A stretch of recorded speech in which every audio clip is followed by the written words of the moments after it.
Hey guys, today we're going to install a reverse camera on this Mitsubishi 4th generation Pajero. As you can see, it already does have a reverse camera installed. That's the Garmin wireless reverse camera that connects to my GPS here wirelessly, I believe through a Bluetooth connection. It is good, however, more recently I have installed an aftermarket head unit on my Pajero, and I would like to install a reverse camera that's compatible with the head unit, and then we don't require this Garmin GPS here on the windscreen anymore. So this is the actual camera. The company that manufactures it and sold me is called Isudar. It does have warehouses in Poland, China, and other countries. So I bought it online. It came with the head unit. As I mentioned, I have done the head unit, and now it's time to install this camera. As you can probably see, this camera does come with a wiring, so it is a wired connection rather than the wireless connection, which was easier and more convenient with the Garmin, but the downside was that the reverse camera would not engage when I put my car in reverse. I'd have to actually manually tap the camera icon on the Garmin GPS for it to engage. So the plan is to take off this particular wireless camera, use it in possibly another vehicle, and install this one instead that works with the head unit. So to install it in this particular car, I have installed reverse cameras in different cars in the past. To install it in this particular car, you have to wire it to one of the reverse light wiring in one of the tail lights or rear lights. So in this case it would be the right reverse light, just because of the way the door hinges on the right side. If you do it on the left side, you'd have trouble getting the particular camera to sit on the number plate or the back, so it would become easier once we do it.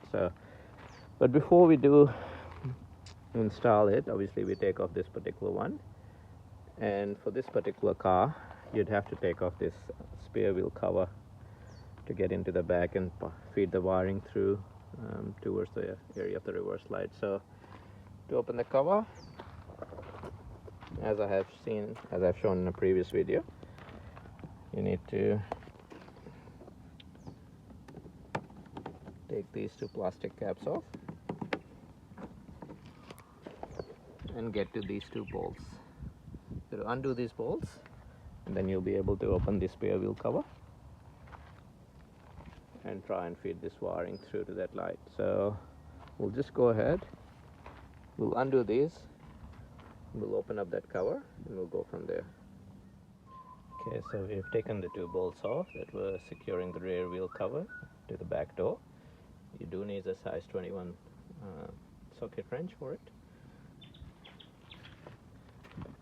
So as you can see, they've both been undone. And now you should be able to open this rear wheel cover.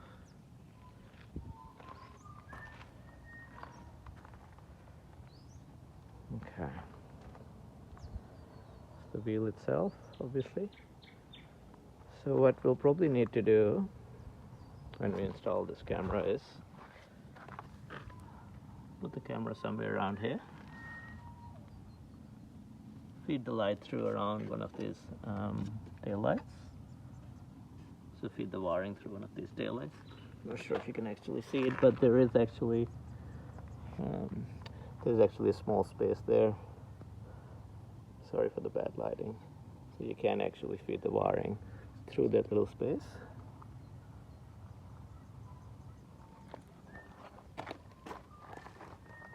Up into this back area here.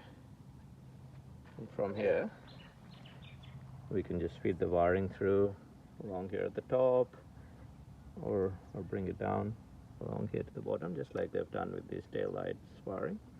Just bring it down here, pass it through here, all the way through here into this particular section over the tubing, and that I believe should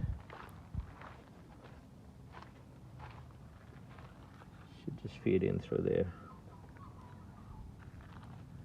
So just go ahead, we'll configure this wiring and the route out for the light to pass through, and we'll go from there.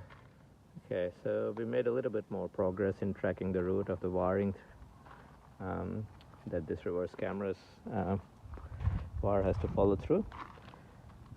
So essentially what's going to happen, as mentioned before, is that the camera is going to go around here, anywhere on top of this number plate. The wire for the camera is going to have to be fed through from here through this little hole next to the rear number plate lights, which will bring us to the back of this rear wheel cover. From here you could follow the route of this particular number plate light all the way down here and feed it through this section here. As you can see, I had to remove the rear wheel cover to get access. I had to remove the rear wheel to get access to this section. If you're more ergonomic than me, then you don't need to, but I had to.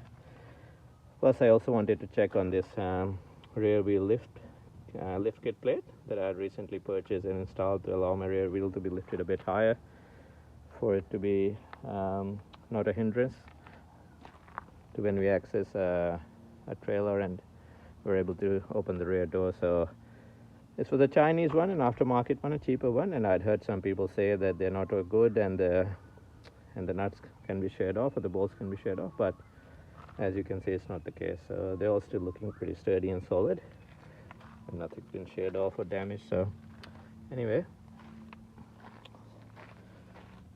so what will happen then is that the wiring will follow through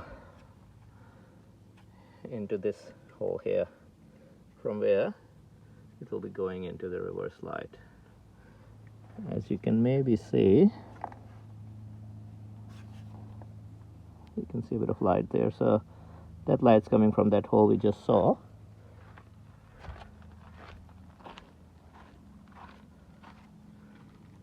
Which is this hole here, which is taking the wiring of this number plate light. So we'll just, you could use probably something like a wire coat hanger to allow you to feed that wiring through. Once you've done that, you will need to remove this light cover. For that to happen, I believe you're going to undo these two screws. Same sort of principle on this side as well, but on this side, the way the screws are designed, I think it might be helpful that you get someone else to help you while you undo these two screws. They can hold on to this light so it doesn't come off or fall off, because you won't be able to support it from the inside when you're doing the screw. So at this stage you can open this, you can close this temporarily and try to get access to this light. So I'll just get my father-in-law to help me hold the light while I undo those screws and we feed the wiring through that hole. Alright guys, we're all pretty much done here with the reverse camera install. I have to say this is probably the hardest wired reverse camera install I've done, and I've done a few. I've done on a couple of Camrys, one on a Honda CR-V, and this was by far the hardest. It was just made harder by the access essentially to the car, and a slightly challenging wire length supplied by the manufacturer. But look, in the end it all worked out. The camera's installed, sitting just above the number plate, not obstructing the number plate, which the previous one was partially doing. Couple of screws in here. I use my own screws rather than factory ones because these are sturdier. And the wiring, as we mentioned earlier, if you just follow it through, it's just following through one of that rear number plate light holes. So I'll just open this wheel cover, but I haven't bolted in yet, just to show you guys how we did the wiring. So this is the wire for the reverse camera. It's coming through here. Just put a couple of cable ties. It's plugged in here with the other harness or the cable supplied by the manufacturer. So the reverse camera wire comes all the way to the here, and then it carries on from here. The good thing about it is that if the camera ever does malfunction, which I saw one of the other reviews on YouTube mentioned that these are perhaps not as sturdy as they should be. So if it does malfunction after a while, then it's really easy to replace it, because all you need to do is essentially just disconnect this from here and put the new camera in. So you won't have to do any new wiring or any new drilling of holes or whatnot. So that's the good thing. I just put some, I only had yellow tape, not black, but just put some tape here to insulate it. I put the wheel cover back on and the wheel back on, but essentially what we had to do is pass it through this grommet here. So this grommet pulls out and you pass the wire through here, and then what you do next is, I'll just open it up.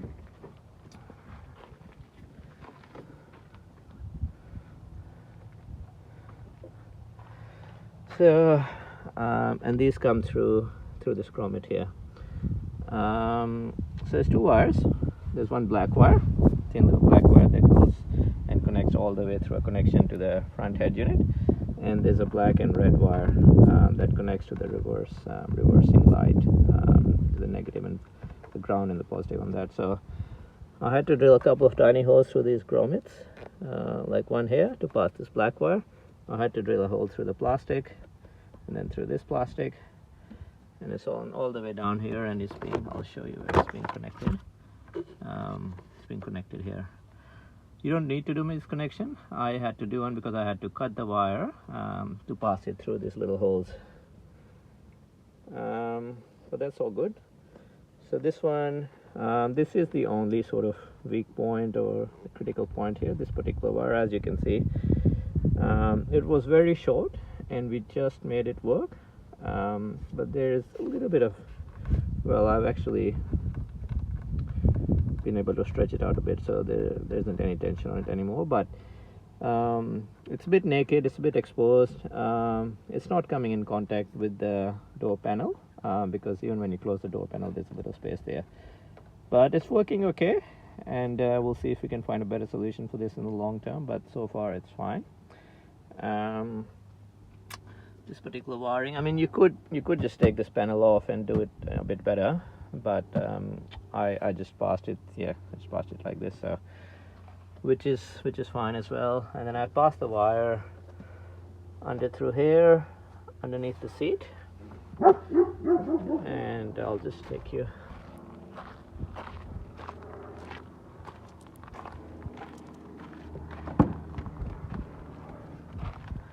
So it's just gone through. Let's do this a bit better. It's gone through underneath the carpet here. So as you can see, it's coming here. It's going underneath the carpet. I put a bit of tape here, and then it's coming through here.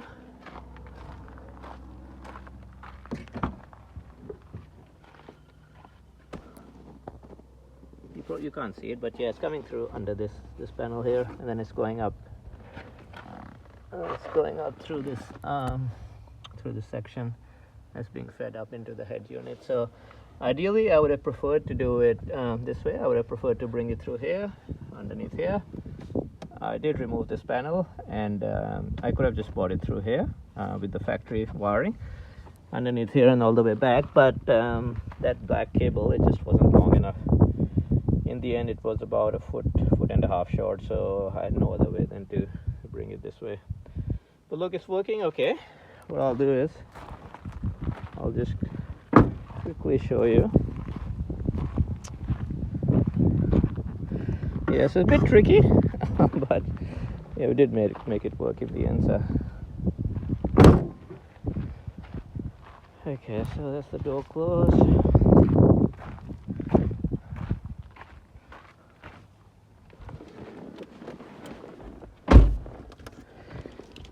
Okay, so we start the car. The head unit comes to life, and let's put it in reverse, and there you go, that's all done. So I adjusted these lines. You can adjust them, so I did adjust them to the width of my car. So these two ends are actually where the car width ends, so it gives you a bit of an idea as to when you're reversing, about the space that you're reversing into, and make sure you give it just a bit of a guidance. So but yeah, there you go, it's working okay. I'm just reversing back right now. The image is sharp, it's good, it's clear. The only issue I have with this reverse camera, I'll show you in a sec. I'll just put it back in park. So just put it in park. The power to the reverse light goes off. The reverse camera goes out of power. Let's turn it off. So just give me one sec. So what I can do now is I can get rid of this Garmin. It's causing me a bit of blind spot in the mirror there. Plus I don't use it for GPS anymore, as I can use the GPS in this head unit. So what I wanted to show you was just the way the camera is. You can't really move it too much farther down than this.